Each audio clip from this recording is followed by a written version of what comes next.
అంటే నా ఉద్దేశంలో ఆ రోజున అల్లు అర్జున్ చేసింది తప్పని నేనైతే అనుకోవడం లేదు. ఓకే. దాన్ని అనవసరంగా తప్పుగా క్రియేట్ చేస్తున్నారు. హ్మ్. రెండోది నేను ఒక తెలుగుదేశం పార్టీకి చెందినటువంటి ఒక నాయకుడి విశ్లేషణ విన్నాను. హ్మ్.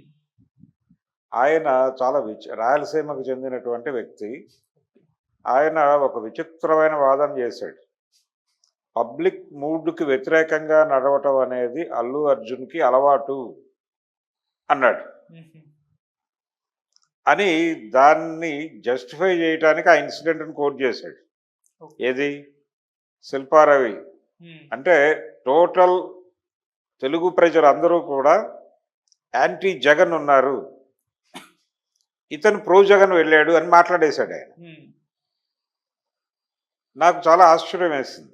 అంటే భిన్నమైనటువంటి రాజకీయ అభిప్రాయాలు కలిగి ఉండటమే ప్రజాస్వామ్యం. హ్మ్. ప్రజాస్వామ్యంలో పబ్లిక్ మూడ్ అంటూ ఒక మోసపోసి ఉండదు. అలా అనిపిస్తుంది అంతే. పబ్లిక్ మూడ్ ఉండొచ్చు. మెజారిటీ ఒపీనియన్ మాత్రమే. పబ్లిక్ మూడ్ అని గంపగుత్తగా చెప్పడం చాలా తప్పు రాజకీయాల్లో ఉన్నవాళ్ళు.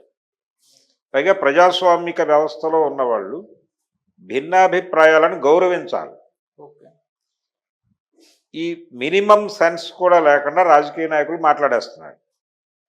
అల్లు అర్జున్ ఆ రోజున చాలా స్పష్టంగా వైఎస్ఆర్ సిపి అనే మాట వాడలేదు ఆయన. జగన్మోహన్ రెడ్డి అనే పదం వాడలేదు. అవును. అతను చాలా పద్ధతిగా, బొద్దికగా అప్పటికింకా తగ్గేదేలే అనేటువంటి అనుభూతితో లేడు అతను. చాలా హ్మ్. ఫ్రెండ్లీగానే ఉన్నాడు. ఇతను నా మిత్రుడు. ఇతను చాలా మంచివాడు. నా పరిచయంలో ఇలాంటి వాడిని ఎన్నుకుంటే మీకు కూడా మంచి జరుగుతుంది అని తప్ప ఇంకొక మాట మాట్లాడలేదు అతను. ఇదే మాట ఇదే మాట చిరంజీవి గారు కూడా అశ్విని దత్ గారు 2004 ఎన్నికల్లో విజయవాడ పార్లమెంటు నుంచి పోటీ చేసినప్పుడు ఆయన తన తరపున ప్రచారం చేయమని చిరంజీవి గారిని అడిగాడు. అడిగినప్పుడు నేను క్యాంపెయిన్ చేయను కానీ ఒక వీడియో చేస్తాను అని చిరంజీవి గారు అశ్విని దత్ గారికి హామీ ఇచ్చి ఒక వీడియో చేశారు. ఆ వీడియోలో కూడా ఆయన తెలుగుదేశం పార్టీ గొప్పతనాన్ని, కాంగ్రెస్ పార్టీ దుర్మార్గాలని మాట్లాడలేదు. చంద్రబాబు నాయుడు గారు ఎంత అభివృద్ధి చేశారు కాబట్టి దత్తు గారిని ఎన్నుకోండి అని కూడా ఆయన అనలేదు. అశ్విని దత్ గారు మంచి వ్యక్తి. ఆయనతో నాకు ఇంత సుదీర్ఘమైనటువంటి ప్రయాణం ఉంది. ఆయన నిర్మించినటువంటి సినిమాల్లో నేను హీరోగా పనిచేశాను. ఆయన నడవడిక, ఆయన కమిట్మెంటు, ఆయన వ్యవహార శైలి ఇవన్నీ నాకు క్షుణ్ణంగా తెలుసు. అతను చాలా కమిట్మెంట్తోనూ ఇచ్చిన మాట నిలబెట్టుకునే పద్ధతిలోనూ వ్యవహరిస్తారు. కాబట్టి నాకు ఇతని మీద నమ్మకం ఉంది. ఇతన్ని గనక మీరు ఎన్నుకుంటే మీకు మంచి జరుగుతుందని నేను బలంగా నమ్ముతున్నాను. కాబట్టి మీ ముందుకొచ్చి చెప్తున్నాను, నిర్ణయం మీదే. మీ ఓటు ఒక మంచివాడి వైపు వెళ్ళటానికి నేను నాకు తోచిన 4 మాటలు మాట్లాడుతున్నాను. చాలా లిమిటేషన్లో పద్ధతిగా ఆయన మాట్లాడాడు. ఇది ఆ రోజుల్లో లోకల్ టీవీస్లోనూ అలాగే స్క్రీన్స్ పెట్టి రకరకాల ఏరియాల్లోనూ ప్లే చేశారు. చిరంజీవి ఇన్ఫ్లుయెన్స్ వలన కొన్ని ఓట్లు వస్తాయనే ఉద్దేశంతో చేసినటువంటి ఒక ప్రోగ్రాం అది. ఆ రోజున చిరంజీవి గారు ఏం మాట్లాడాడు, శిల్పారావి గురించి అల్లు అర్జున్ కూడా అదే మాట్లాడాడు. ఓకే. ఆ రోజు అంటే ఇప్పుడు అల్లు అర్జున్ది తప్పైతే ఆ రోజున కూడా పబ్లిక్ మూడ్కి వ్యతిరేకంగానే మాట్లాడాడు Chiranjeevi. Public mood towards Congress ఉంది అప్పుడు. ఆ ఎన్నికల్లో రాజశేఖర రెడ్డి గెలిచాడు. కాంగ్రెస్ పార్టీ గెలిచింది, తెలుగుదేశం ఓడిపోయింది. మరి దాన్ని యాక్సెప్ట్ చేయాలిగా మీరు. కాబట్టి ఇది పబ్లిక్ మూడు ఇలా ఉంది కాబట్టి ఈయన ఎలా మాట్లాడాలి, పబ్లిక్ మూడుకు వ్యతిరేకంగా నడుచుకోవటం అనేది అల్లు అర్జున్ స్టైలు అని మాట్లాడుతున్న పొలిటీషియన్స్ బుర్ర లేకుండా మాట్లాడుతున్నారు స్పష్టంగా. ఓకే. ప్రజాస్వామ్యం పట్ల కనీసపు అవగాహన లేకుండా మాట్లాడుతున్నారు. అలాగే చాలామంది ఆ ఇష్యూని ప్రస్తావిస్తున్నారు. శిల్పారవి మొన్న కూడా అతను ఈయన ఇబ్బందుల్లో ఉన్నప్పుడు వచ్చాడు శిల్పారవి. ఇంకొకటి గొడవ ఏం చేస్తున్నారంటే అల్లు అర్జున్ అరెస్ట్ జరిగినప్పుడు జగన్మోహన్ రెడ్డి ఖండించాడు.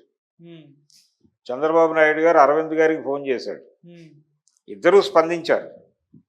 అయితే ఆయన పత్రికా ఖండన చేశాడు. అదొక వ్యూహం. అలాగే అల్లు అర్జున్ అరెస్టు వెనకాల రాజకీయ కుట్ర ఉంది అనేటువంటిది ఎస్టాబ్లిష్ చేయటానికి వైఎస్ఆర్సీపీకి చెందినటువంటి మీడియా కొంత ప్రయత్నం చేసింది, చేస్తోంది. Still it is going on. అది వాళ్ళ రాజకీయ ప్రయోజనం కోసం చేస్తారు.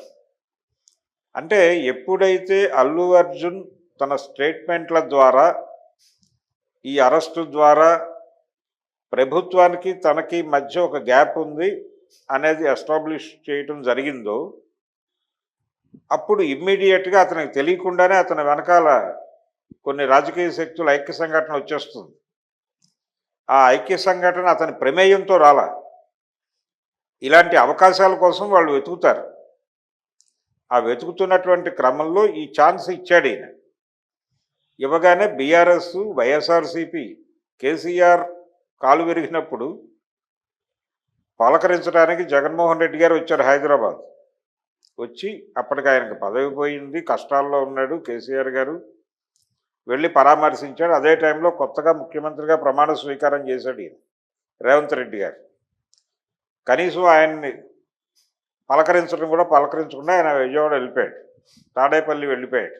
ఉమ్, ఆ సందర్భంగా రేవంత్ రెడ్డికి జగన్మోహన్ రెడ్డికి మధ్య గ్యాప్ గురించి చాలా చర్చ జరిగింది ఇక్కడ. సో ఇక్కడ బీఆర్ఎస్ వైపు నుంచి ట్వీట్లు అల్లు అర్జున్ అరెస్టు మీద, జగన్మోహన్ రెడ్డి గారి ఖండన ప్రకటన, వీటిని మొత్తాన్ని మిక్స్ చేసి ఇతను ఆ రోజున నంద్యాల వెళ్ళటం వలన జరిగినటువంటి, అంటే సీఎం అసెంబ్లీ ప్రసంగంలో కూడా వీటన్నిటి ప్రస్తావన వచ్చింది. ఓకే. అంటే జగన్మోహన్ రెడ్డి ప్రస్తావన చేయలేదు, కానీ ఆయన కేటీఆర్ ప్రస్తావన చేశాడు బలంగానే, పేరు చెప్పకుండా. ఉమ్, 10 ఏళ్ళు మంత్రిగా ఉన్నటువంటి ఒక వ్యక్తి, అవును, ఉద్యమ పార్టీ అని చెప్పుకునే ఒక వ్యక్తి ఇలాంటి ట్వీట్లు చేస్తున్నాడు అని చెప్పాడు ఆయన. అది కేటీఆర్ గురించి అనే విషయం అందరికీ తెలుసు. ఉమ్, సో ఎప్పుడైతే ఇప్పుడు రేవంత్ రెడ్డికి పర్సనల్గా వ్యతిరేకులు, కాంగ్రెస్ పార్టీకి పొలిటికల్ వ్యతిరేకులు, వీళ్ళందరూ కలిసి అల్లు అర్జున్ వెనకాల మొబలైజ్ అయ్యారు. ఉమ్, బీజేపీ ఎందుకు మొబలైజ్ అయింది ఈయన వెనకాల?